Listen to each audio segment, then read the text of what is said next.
Fala, meus amigos, estamos começando aqui mais um vídeo do canal e hoje a gente vai continuar a refletir aqui sobre essa guerra que está acontecendo lá entre Israel e Palestina no Oriente Médio, tá? Vamos falar sobre algumas notícias novas aqui que aconteceram, certo? Os últimos acontecimentos, algumas ponderações críticas rápidas aqui, para a gente voltar àquela reflexão que a gente estava fazendo utilizando o discurso do Yasser Arafat e depois passar para algumas questões também ponderadas pelo Edward Said, tá? E depois finalizamos com uma reflexão sobre a questão dos refugiados. Se não der para fazer essa última reflexão hoje, eu trago ela para o vídeo de amanhã, porque a gente aí completa essa reflexão aqui sobre esse confronto lá, beleza? Antes, eu deixo para vocês aqui mais uma vez a dica do meu novo livro de poemas, está aqui do outro lado de cá. Quem quiser entrar em contato aí pelo meu zap, está na descrição do vídeo, tá? É só falar que a gente conversa, beleza? Se conseguirem furar, evidentemente, né, a covardia desses criminosos que seguem perturbando a minha vida aqui, sabotando meus contatos. Então vamos lá, pessoal. As últimas notícias tá? Eu vou deixar os links para vocês aqui, tem uns 3 ou 4 links aí que ajudam a desenhar um pouco melhor a questão, tá? Especialmente um link do Intercept Brasil, tá? Que faz uma reflexão lá sobre algumas notícias que estão saindo na mídia de Israel, tá? E que não saem aqui no Brasil, tá? A não ser pelo Intercept e alguns veículos de esquerda aí também, tá? Então vamos lá. O chefe do Estado-Maior das Forças Armadas do Paquistão, tá? O general Qamar Javed Bajwa, disse que se Israel invadir a faixa de Gaza por terra, o Paquistão vai fornecer mísseis balísticos para o Hamas, né? Porque Israel está ameaçando invadir a faixa de Gaza por terra, né? Então, diante disso, já tem forças internacionais aí que estão apoiando a Palestina também, Paquistão, o Líbano, uma parte do Líbano também, o Irã também, né? Enfim, e o Hezbollah, que é o partido político sediado no Líbano, que tem um braço armado com cerca de 100 mil homens e 14 mil foguetes e mísseis, também já declarou que vai entrar na guerra se Israel invadir a Palestina. Quer dizer, a gente está perto aí de uma guerra no Oriente Médio inteiro, né, se realmente alguma coisa não acontecer. E o Lula fez uma declaração ontem, se não me engano, já pedindo para que a ONU interceda e crie algum mecanismo de diálogo ali, algum mecanismo que possa gerar uma lógica de acordo, né? Porque isso não vai acontecer vindo dos Estados Unidos, né? Porque os Estados Unidos são pró-Israel, né? Então tem que vir da ONU, tá? Enfim, o Ministério das Relações Exteriores da Palestina, que é controlado pelo Fatah, que é um grupo rival do Hamas, denunciou que Israel está usando bombas de fósforo branco contra Gaza, certo? Fósforo branco, essa bomba esse fósforo, né? Esse fósforo branco é uma substância química que causa queimaduras horríveis na pele e é proibida desde 97 pela Convenção de Armas Químicas da ONU, tá? E isso é considerado crime de guerra pela ONU. Vocês também não vão ver isso na mídia de massa brasileira, certo? Porque a mídia de massa brasileira é pró-Israel, pró-Estados Unidos, então isso não vai sair ali, certo? Muito bem, então o governo Lula enviou 6 aviões de resgate para resgatar, né, cerca de 500 brasileiros que estavam em Israel, tá? Já estão no Brasil, foi um resgate recorde aí, né, em tempo recorde. Tá? E o mais curioso é que tinha uma bolsominion lá, né, que foi dar entrevista agradecendo ao Exército e não agradeceu ao governo Lula, que na verdade foi quem efetivamente esquematizou isso aí. Porque o Bolsonaro, por exemplo, isso aí também está rolando vídeo aqui comparando os brasileiros que estavam na China na época da Covid, quando surgiu ali a Covid, fizeram vídeos pedindo ao Bolsonaro para poder resgatar eles lá, ele negou, disse que ia ser muito caro, né? Olha só isso, né? Então essa é a diferença aí entre o Lula e o Bolsonaro, entre a esquerda e a direita no Brasil, muito evidentemente, né? E ao mesmo tempo o Lula também está negociando para buscar cerca de 50 brasileiros que estão na Palestina. Também está rolando uns vídeos aí de uma menina brasileira que está lá na Palestina, tem 18 anos parece, e ela está ali desesperada porque, né, sai de um lugar, vai para outro, enfim, tem um risco de ter um ataque ali de míssil, ela sai e vai para outro, quer dizer, estão ali realmente no caos, né? E essa é uma questão aí que tem que ser pensada, né? Porque muita gente está dizendo que, inclusive alguns comentaristas da grande mídia, apressados e pouco estudados, têm dito aí, né? Porque o Hamas está matando crianças, isso é horrível e tal. Quer dizer, tipo de comentário, né, tosco, enfim, fragmentado, sem nenhuma contextualização histórica, né? E eu vou passar algumas visões aqui também que ajudam, né, não só de palestinos, mas de israelenses também, que são contrários ao Benjamin Netanyahu, que é o cara que está lá governando Israel agora, é um cara de extrema direita, né? E que é considerado por muitos lá o culpado dessa guerra estar acontecendo, tá? Então vamos lá, 9 funcionários da Acnur, que é uma agência da Organização das Nações Unidas para Refugiados. A gente vai tentar discutir essa questão aqui, de repente, no final do vídeo ou para amanhã, tá? Então, 9 funcionários da Acnur, todos palestinos, foram mortos pelos ataques de Israel, tá? Estavam em casa e foram mortos pelos ataques são funcionários da ONU, né? A entidade diz que há claras evidências de que Israel está cometendo crimes de guerra, tá? Porque é isso, a direita é assim, a direita ataca primeiro, depois pergunta, né? E nesse barato aí ela vai fazendo uma cagada atrás da outra, é assim que funciona a cabeça da direita retardada, né? Especialmente quando ela é estúpida nesse nível aí, tipo Netanyahu, Bolsonaro, enfim. E essa gente covarde, né? Eles fazem a bosta e depois vão ver o que vai dar. E aí eles não admitem culpa, eles começam a botar bosta em cima de bosta para poder cobrir a bosta anterior, é assim que funciona, né? E aí, segundo a ONU, 610 mil pessoas estão sem água potável em Gaza, um caos humanitário que está rolando lá, né? Porque é um confronto desigual, né? Israel tem bomba atômica, tem um arsenal militar, né? Enfim, ali conectado com os Estados Unidos, que é muito maior do que os palestinos. Então, quer dizer, é uma coisa completamente desigual, ao mesmo tempo em que a situação é uma situação caótica, né? Nós vamos ver aqui, o governo Netanyahu não fez nada para poder gerar alguma lógica ali um pouco mais civilizada, e isso vai criando dentro dos grupos mais radicais dos palestinos uma certa raiva ali que eles vão, né, chega uma hora que eles reagem, né? E só essas reações é que são noticiadas como terrorismo pela mídia de massa ocidental, né? Então, quer dizer, você vai ali tomando bolacha todo dia, chega uma hora que você reage e aí você é o culpado. É assim que a direita funciona, eu sei bem disso, eu sei muito bem disso, tá? E aí vamos lá, né? A Organização Mundial de Saúde pediu a criação imediata de um corredor humanitário para permitir que os alimentos e os remédios cheguem a Gaza, né? Israel está impedindo isso, mais um crime de guerra, né? E esse corredor teria que ser feito pelo Egito, ali, que é a única fronteira que a faixa de Gaza tem além de Israel, tá? E parece que Israel está bombardeando ali também, né? Para poder não ter saída e os palestinos ficarem completamente isolados. Quer dizer, é um negócio assim, é um absurdo, né? O embaixador da Palestina no Brasil, Ibrahim Al-Zeben, disse que o que está acontecendo agora é a continuidade de um processo bélico que a Palestina vive há 7 décadas. A gente falou disso aqui no vídeo passado, né? Ele diz: somos objeto de um terrorismo de Estado que deve ser avaliado, inclusive, pelos tribunais, para definir realmente quem é o terrorista. A gente também vai tentar falar sobre isso aqui quando eu chegar no Chomsky, né? Mas a gente já falou um pouco sobre isso no vídeo passado. E o Chomsky afirmou o seguinte aqui, foi entrevistado agora, né? Ele disse: o acadêmico israelense Yeshayahu Leibovitz advertiu que se a ocupação continuar, os judeus israelenses se transformarão no que ele chamou de judaico-nazistas. E eu também citei isso, né, no vídeo passado. Quer dizer, Israel não superou a questão, né, os judeus, especialmente os judeus extremistas, né, esses tipo Netanyahu e a sua trupezinha ali, que é um Bolsonaro de lá, né, um Trump ali de Israel, eles não superaram aquela questão, né, dos nazistas, estão ali, né, revidando, né, descontando nos palestinos o seu ressentimento ali que não conseguiram superar. E ao mesmo tempo existe também um caráter de meio que ilegitimidade da presença de Israel ali, porque foi uma coisa completamente montada, né, e que cria um cenário que é muito difícil, né, que vai ter que acontecer alguma coisa, tipo aconteceu lá na Bósnia, a ONU resolver e de maneira terceira, né, por fora desse conflito ali, resolver a questão e chegar num acordo mínimo, porque senão vai continuar tendo guerra toda hora, né, não vai parar, né?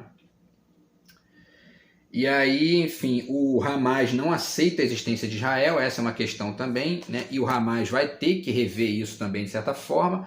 Agora, parece que essa resposta do Hamas lá se deu a partir de uma movimentação sistemática e belicista do Netanyahu, né? É isso que a imprensa de Israel denuncia, tá? A gente vai chegar lá, estamos chegando lá já. O Hussam Zonlot, embaixador da Palestina no Reino Unido, em entrevista para a BBC, para o jornalista Lewis Vaughan Jones, disse o seguinte, né? O cara perguntou para ele, você apoia o ataque do Hamas no sábado? E aí ele disse, essa não é a pergunta correta, né?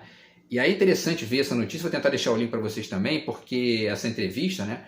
Porque você percebe nitidamente que o jornalista do Reino Unido, ele trata o embaixador da Palestina como se ele tivesse que se autoacusar e se autoculpar pelo que está acontecendo, ao contrário de contextualizar a questão. Ele vai tentando contextualizar historicamente e o jornalista vai tentando cortar as contextualizações dele, porque o que interessa para o cara é que ele se autoflagele, né? Porque eles já partem do pressuposto de que a Palestina é terrorista e Israel não, né? Quando o conceito de terrorismo pressupõe ali uma lógica na qual ou se enquadram os dois ou não se enquadra nenhum dos dois, né?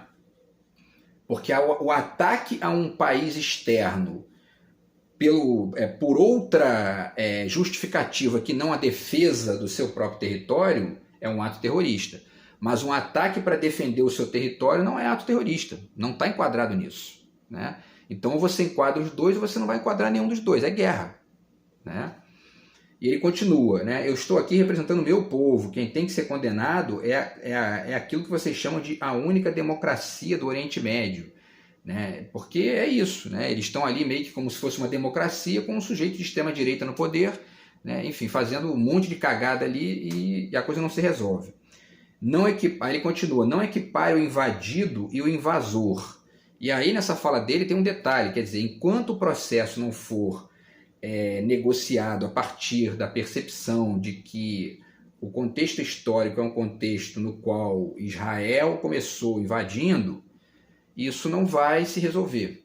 Porque é preciso que Israel assuma essa invasão e que a coisa seja dividida a partir, né, dos dois assumindo ali a sua culpa e chegar a um acordo. Senão, né, os palestinos estão ali, os palestinos já eram alijados e excluídos dentro do seu próprio território pelos ingleses antes, né? Aí depois chegam os judeus, quer dizer, né? E os caras não aceitam, estão ali lutando pela sua soberania, tá? E aí o cara continua, né? O embaixador aqui da Palestina no Reino Unido, ele diz, quando Israel ataca os civis, mata civis para pressionar a resistência, é assim desde 48. Eu não vou culpar a vítima, que seria a Palestina, né? A questão que realmente importa é como nós interrompemos esse ciclo vicioso mortal. Vocês nunca fazem essas perguntas a israelenses. Essa é uma questão, né? Palestina é a maior prisão a céu aberto do mundo, ele diz. E aí o cara pergunta, qual é a solução na sua visão? Aí ele diz, o direito internacional. Essa é a solução. É isso. Aí o cara pergunta, o que isso quer dizer, né? Ele diz, a aplicação equânime das resoluções internacionais, da lei, da legitimidade, como vocês fizeram na Ucrânia. E essa comparação com a Ucrânia é muito interessante, porque o que está acontecendo na Ucrânia é muito parecido com o que está acontecendo na Palestina, sob a perspectiva do imperialismo. Quer dizer, um país muito mais forte, muito mais potente no sentido nuclear, atacando um mais fraco. É a Rússia, a distância de armamentos da Rússia para a Ucrânia é a mesma de Israel para a Palestina. A questão que tem muita gente aí compartilhando bandeirinha da Ucrânia junto com Israel, né?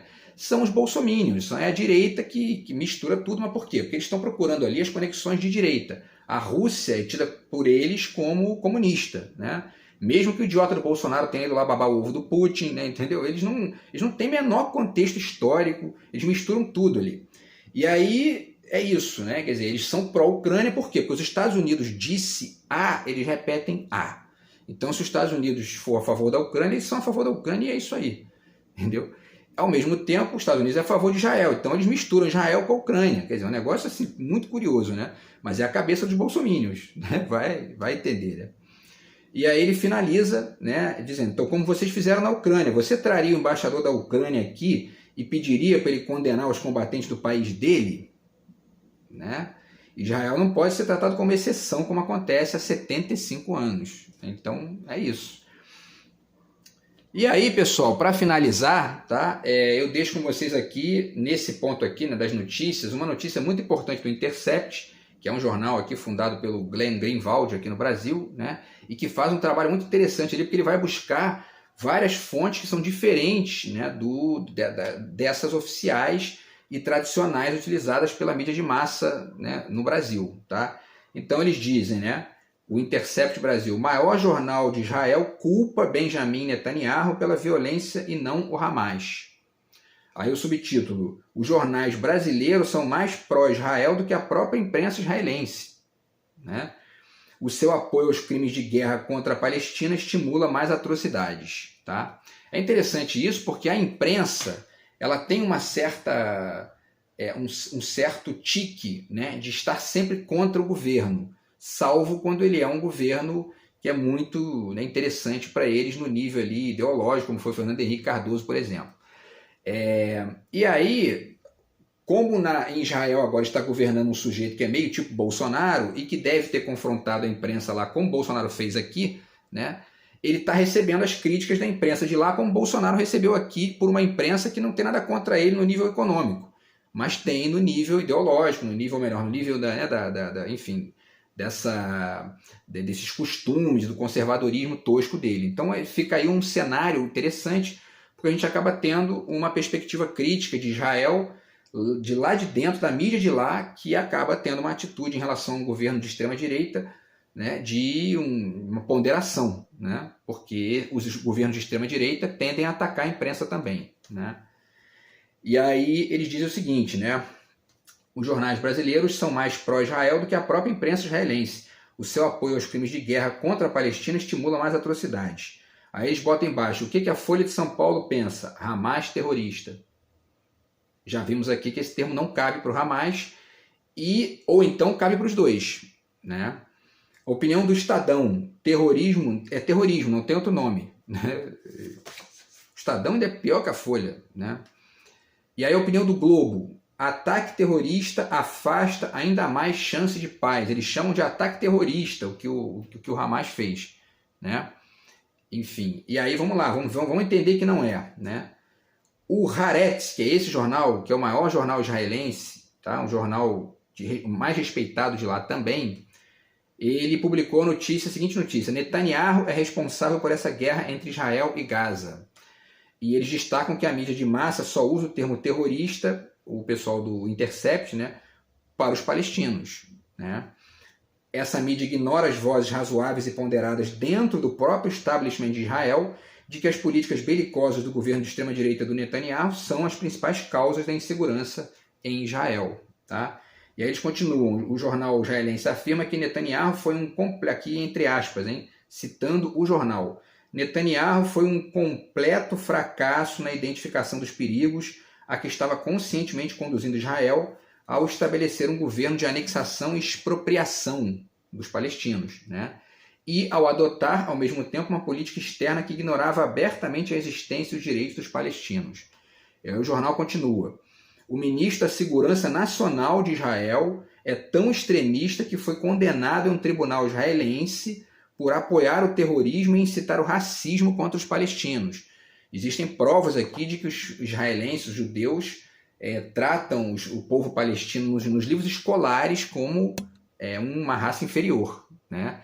E um dos dirigentes aí também se referiu ao povo palestino como um bando de bestas, de animais, né? Então, quer dizer, esse tipo de lógica vai gerar uma hora uma reação dos palestinos, especialmente através do Hamas, que é o grupo mais radical. E aí a mídia brasileira, a mídia de massa, que não estuda, que são muito apressados, eles rapidamente taxam, né, os caras de terroristas antes de contextualizar isso aí, de pesquisar melhor, né? Parabéns ao Intercept que fez isso, fez uma pesquisa bacana e foi lá ver a versão da mídia de Israel sobre o Netanyahu, né? E aí, vamos lá, continuando. O jornal acusa o Netanyahu de querer fazer uma nova limpeza étnica na região, uma segunda Nakba, né? Nakba, eu falei aqui no vídeo anterior, foi aquela guerra que aconteceu no início, lá em 48, né? E naquela época 15 mil palestinos foram mortos e 750 mil foram expulsos do país para os países vizinhos ali, Líbano, Jordânia e tal, né? Então, enfim. E o jornal acusa ainda o Netanyahu de jogar para fortalecer o Hamas. Olha só, hein?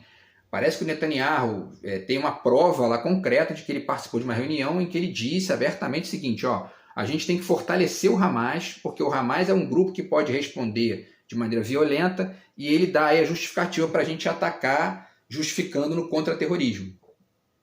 Certo? É isso, é assim que a direita funciona. Né? Eles vão te provocando até você reagir, quando você reage eles dizem que o violento é você. Entendeu? Eu estou passando isso por aqui nos últimos anos, é exatamente assim que eles fazem. Entendeu? Então, enfim, pessoal, tá? Para finalizar, foi isso aí. Importante, vou deixar esse link para vocês aqui mais uma vez, tá? E a gente aí continua a reflexão aqui do Yasser Arafat, no texto aqui, tá? Desse livro, Soberania e Autodeterminação, que tem um discurso do Arafat de 1974 na ONU, tá? No qual ele descreve ali a parte histórica do conflito e, ao mesmo tempo, tenta desenhar algumas alternativas de saída civilizadas, né, para a questão, tá, que evidentemente até hoje não foram cumpridas, né? Senão a gente não estava passando por isso, certo? E aí, pessoal, então vamos lá, ele fala aqui, né, já falei aqui da 89, então continuando, ele segue, propomos que a discussão tem que passar pelas raízes históricas, né? E a gente propõe essa abordagem como antídoto a uma abordagem das questões internacionais que obscurecem as origens históricas por trás da ignorância, da negação e da obediência servil ao presente, que é exatamente isso que eu falei aqui, né, do imediatismo. Você não estuda história, não estuda o contexto, não estuda ali o desenho mais amplo da coisa, e aí fica repetindo, né, fica vomitando esses lugares comuns, que a Palestina é terrorista, entendeu? Quer dizer, né, sem contextualizar historicamente de maneira mais ampla, que é assim que a gente entende as coisas, né? Enfim, aí eles continuam, o Arafat continua dizendo que as raízes desse conflito começaram, né, no final do século XIX, no período que eles chamam de colonialismo e assentamento, né? E esse é precisamente o período no qual o sionismo nasce como sistema. Seu objetivo era a conquista da Palestina por imigrantes europeus, assim como os colonizadores colonizaram e de fato atacaram a maior parte da África. Esse é o período no qual o colonialismo se derrama do Ocidente, espalhando-se nas regiões mais distantes da África, Ásia e América Latina, estabelecendo colônias em toda parte, explorando impiedosamente, oprimindo, pilhando esses três continentes. Esse período persiste até o presente. Uma evidência marcante da sua presença totalmente repreensível pode ser facilmente percebida no racismo praticado na África do Sul e na Palestina. Naquele momento, na África do Sul ainda estava rolando o apartheid, né? Estamos falando de 74 aqui. E isso, enfim, e ele faz essa conexão que, na verdade, acontecia e continua acontecendo um apartheid mesmo ali na Palestina, e o termo é bem apropriado. Se a gente pensa que a faixa de Gaza é um território ali ocupado, uma espécie de, né, até de campo de concentração ali, meio que involuntário, né? O que está acontecendo ali é uma espécie de apartheid, porque essa palavra remete à ideia de apartamento, né? De apartar, né? De excluir. Então os caras ficam completamente isolados ali, né? Recebendo bombas de tudo que é lado, e, enfim, chega uma hora que eles reagem, né? Não tem outro jeito, tá? E aí ele fala do colonialismo, né? Enfim, que isso justifica, né, essa coisa de religião, que os ocidentais usaram religião, cor, raça e língua para justificar a exploração dos africanos e a sua cruel submissão pelo terror, pela discriminação, e esses métodos foram também empregados na Palestina, tá?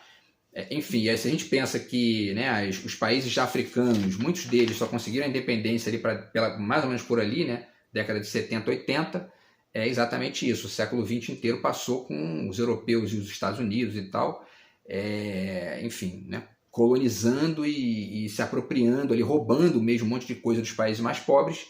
E, enfim, isso em vários lugares isso já está mais ou menos desenhado em outros parâmetros. Vocês veem que está acontecendo lá no norte da África é mais uma tentativa de redesenhar isso, porque a França, por exemplo, abandonou o colonialismo direto, mas sustenta ali uma expropriação dos bens, do dinheiro mesmo desses países até hoje, né? Então isso é muito complicado, porque isso não ajuda. E aí o que os caras estão fazendo? Estão tentando ali revoluções armadas para poder sair desse jugo dos franceses e tentar mudar o jogo lá dentro. É exatamente isso que os palestinos estão tentando fazer em relação aos judeus, né? A diferença é que a situação ali é mais complicada, né? Porque esses países da África que estão tentando se desconectar da França, eles já são países estabelecidos, né? Com, enfim, configuração na ONU e tudo mais. A Palestina não chegou nem nisso ainda. Inclusive, isso vai também nortear aqui a nossa reflexão sobre os refugiados, se a gente conseguir chegar lá, tá? E aí, pessoal, né, continuando, tá? Vamos ver aqui o que mais que ele fala, né? Ele deixa bem claro, né, que é importante dizer, tá aqui na página 94, que isso também não é um conflito de fronteira entre estados vizinhos. É a causa de um povo privado de sua terra natal, disperso e desarraigado, que é uma questão muito próxima do refugiado, tá? Vivendo principalmente em exílio e em campos de refugiados, tá? E ele finaliza aqui, né? Com o apoio dos poderes imperialistas e colonialistas, Israel conseguiu ser aceito como membro das Nações Unidas. Além disso, conseguiu suprimir a questão da Palestina da agenda das Nações Unidas e enganar a opinião pública mundial ao apresentar a nossa causa dos palestinos, né, como um problema de refugiados que necessitam da caridade de benfeitores ou assentados em terra que não lhes pertence. Quer dizer, né, Israel passou essas décadas todas lutando para poder taxar os palestinos de refugiados na sua própria terra. Isso não se sustenta.